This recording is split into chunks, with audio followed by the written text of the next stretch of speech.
President, I rise today to pay tribute to the life and service of Her Majesty Queen Elizabeth II, who was laid to rest in Windsor Castle just yesterday. Queen Elizabeth conducted herself with dignity and grace and represented the best of the United Kingdom to the world.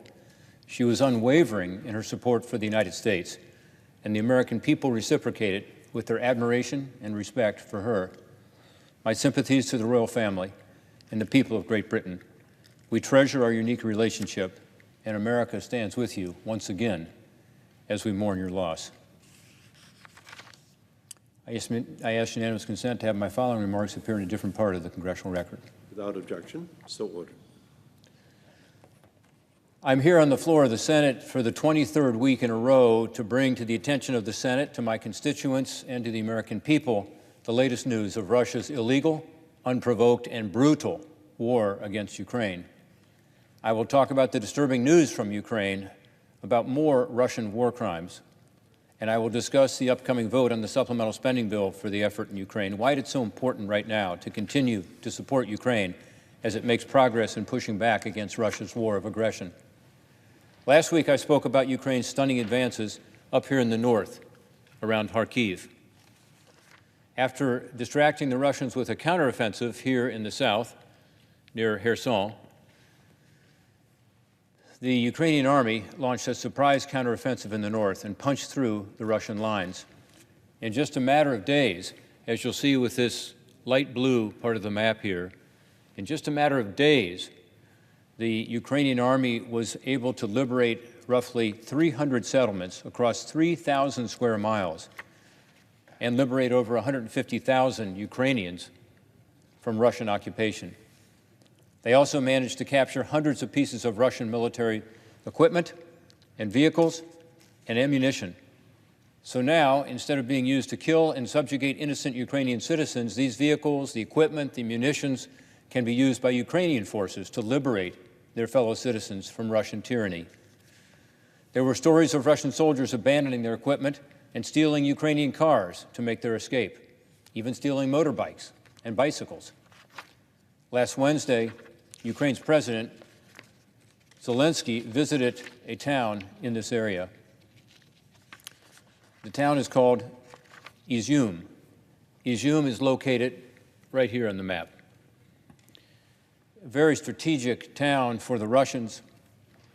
Just 4 days before he stepped foot there, this town was under Russian occupation. And even when he visited, the front line was only about 6 miles away.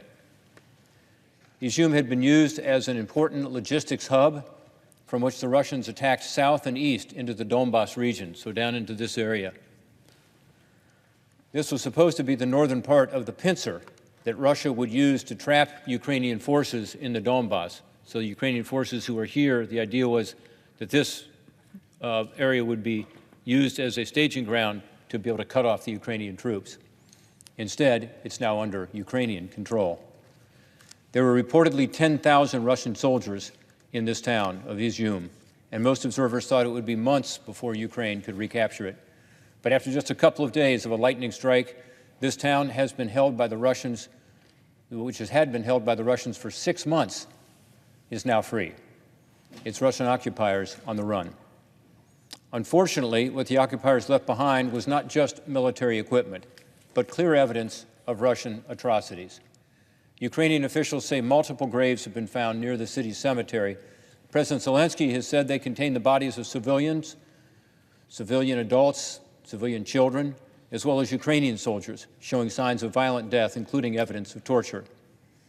Alexander Filchikov, the chief prosecutor of the Kharkiv region, has confirmed that at least 445 graves were at one site in this town.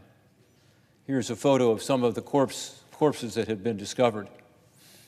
Some corpses had their hands tied behind their backs. Others had ropes around their necks. Some victims are still being identified, but as an example, investigators have confirmed that among the dead are the entire Stolpakov family, Elena, her husband Dmitry, 6-year-old Olesa, 8-year-old Sasha, and Elena's parents. They were killed by a Russian airstrike on their home in this region. Again, another target, a civilian target of Russian missiles. The nearly 400 civilian graves in Izium were found near a previous graveyard. But near there, they also found 17 graves of Ukrainian soldiers. Their hands were all tied, and they appeared to be shot at close range. They were in a single mass grave, bodies piled upon one another. They were executed. So those killed in Izium were men, women, children, soldiers, and non-combatants alike, more victims of Russia's brutal and unprovoked war. CNN described the scene this way: even the heavy rainfall couldn't erase the smell of death in the pine forests in Izium. President Zelensky described it as cruelty and terrorism. The Ukraine ambassador to the United States, Oksana Markarova, said yesterday that the scene was one of, and I quote, tortures, rapes, killings, and war crimes of a massive proportion, end quote. It is indeed inhumane and genocide, but it's not the first time we've seen evidence of Russia committing such horrible atrocities. A commander in the National Guard announced that his team is also hunting for additional graves, reportedly of people who were abused, victims who were abused at a detention center in Koschaka, Lopan, north of Kharkiv. It's this area up here. Certainly we will learn about many more graves and many more atrocities in this area as we begin to discover more and more of these war crimes being committed by the Russians.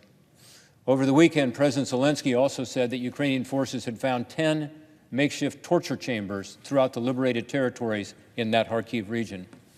According to him, some of these rooms had tools for Russian soldiers to conduct electric torture on innocent Ukrainians. This photo is from inside one of these cellars, one of these makeshift torture chambers that were found in the Kharkiv region. And here you can see where a prisoner actually scratched the Lord's Prayer on the wall of the torture chamber.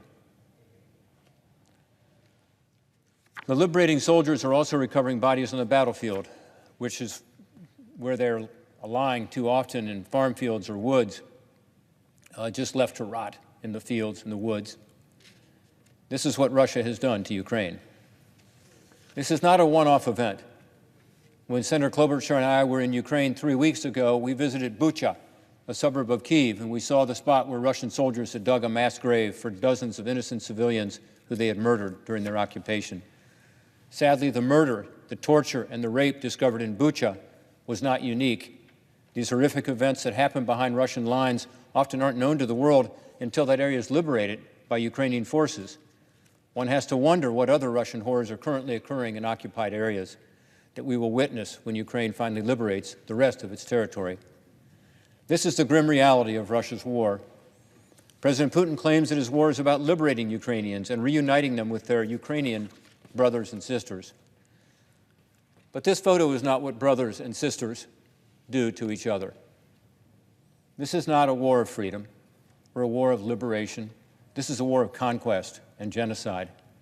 And over the weekend, we also got a glimpse of what happens to the Ukrainian children who have lost their parents in this war and fall into Russia's hands.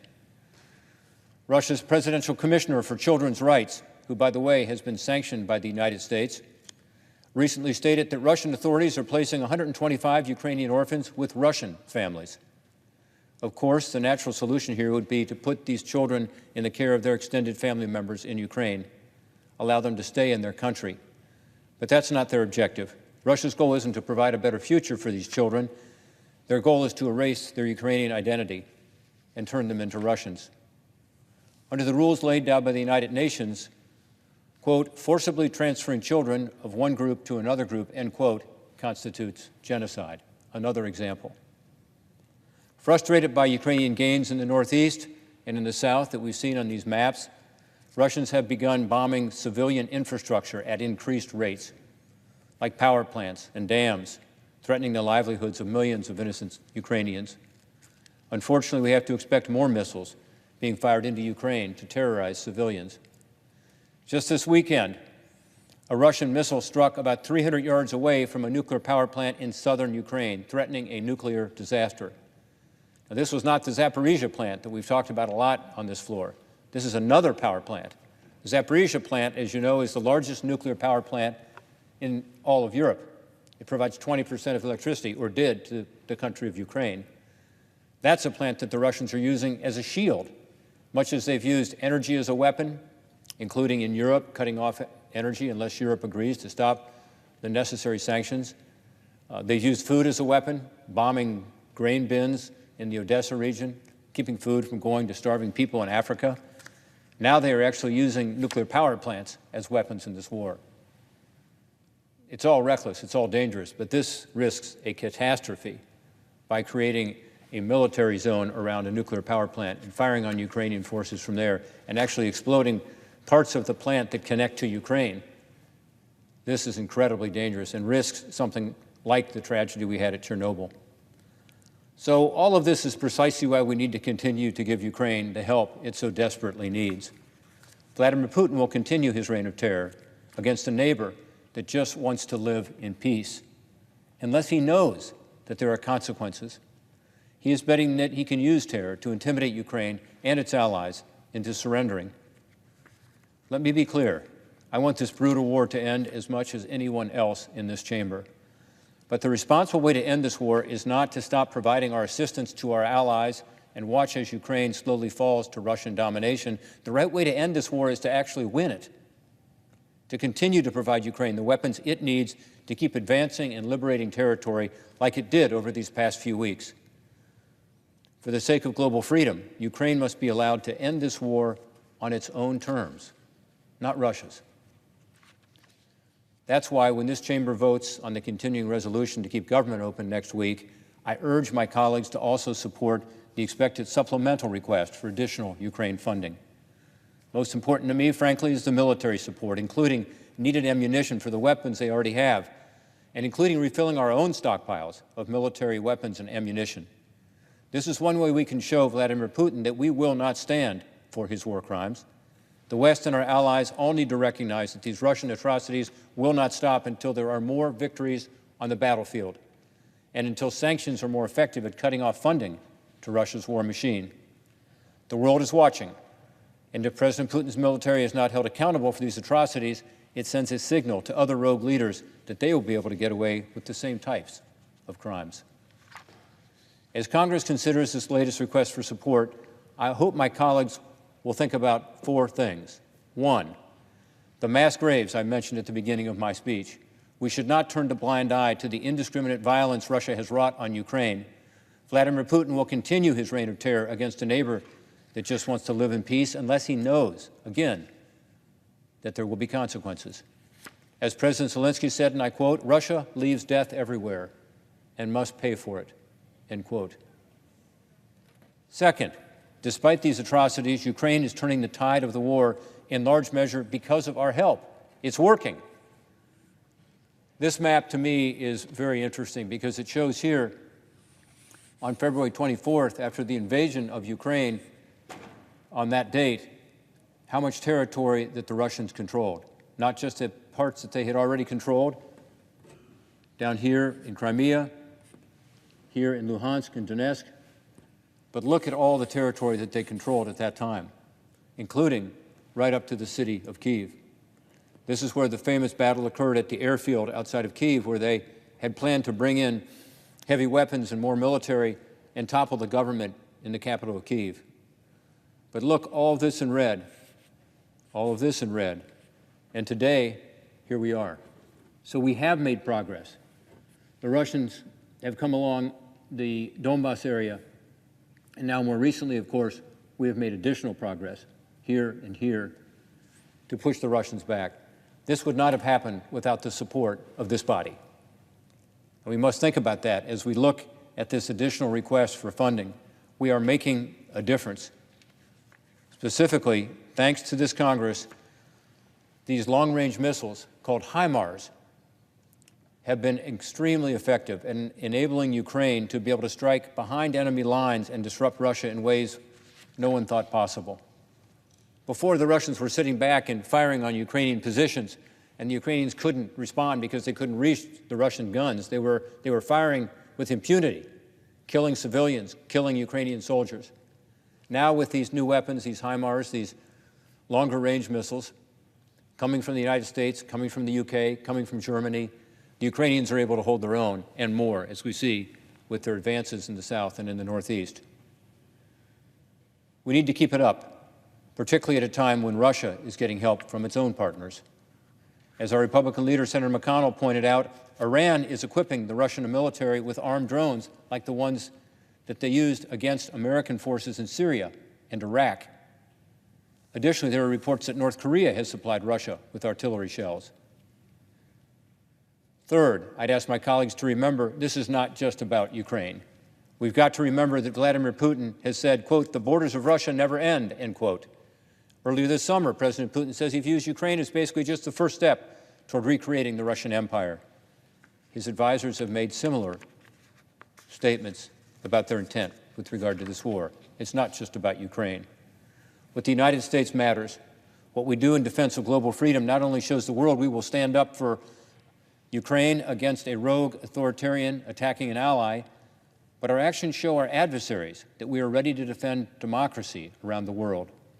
And it's not just the United States providing this military support. Let's remember that. 49 other countries are contributing in one way or another, weapons, ammunition, training, and so on.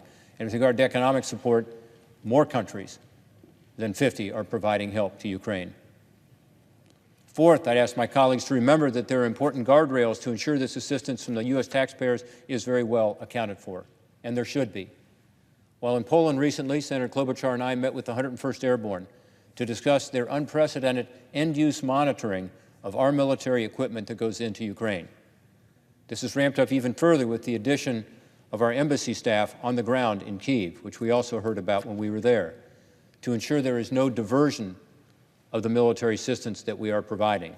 Again, this is unprecedented level of accountability, and it is necessary.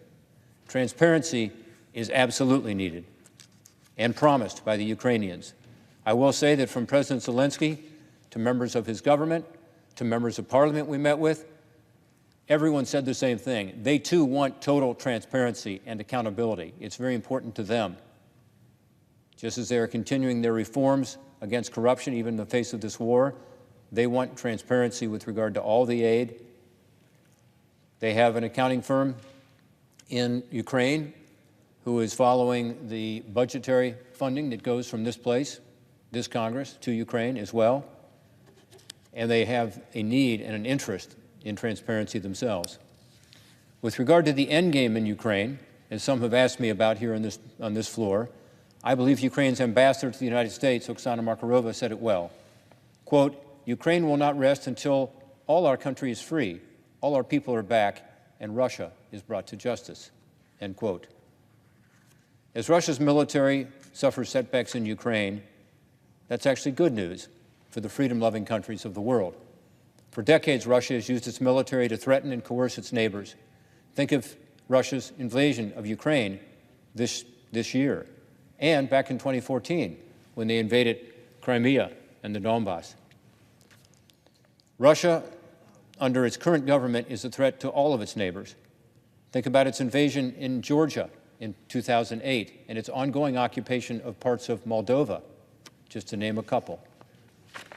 As Russia's military is weakened, Europe and the United States are made safer. So our support matters. Global support matters.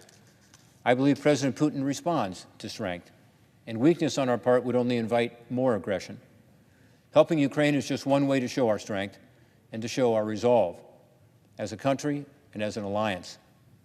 I noted last week that we are finally seeing the fruits of our labor when you look at the progress that has been made. The support now is more important than ever. 3,000 square miles of territory has been liberated just in the past few weeks. This is the battle of our generation. This is the fight between authoritarianism and democracy on the world stage, the fight between evil and good. Freedom is at stake. The Ukrainians are fighting for that. They're fighting for democracy, for the right to live free, for the right to chart their own course. And as we have seen, they will fight like hell for it. We see this every single day in their courage and their resolve. They are fighting for their families. They're fighting for their homeland. They're fighting for their freedom. When Senator Klobuchar and I met with President Zelensky last month, he started and ended our discussion with expressing gratitude to the American people for their willingness to stand with Ukraine. He spoke about Russia's war on his country as our joint battle, as all freedom-loving countries strive towards our joint victory. Ukraine is the shield of democracy. It is bearing the full brunt of the aggression that Russia has threatened against Europe for years and is still standing strong. It is in our interest that Russia's military aggression ends here. The sword of Russian imperialism must be broken in Ukraine by Ukrainians. And the United States and our allies need to continue to provide those brave Ukrainians with the tools they need to be successful. I yield the floor.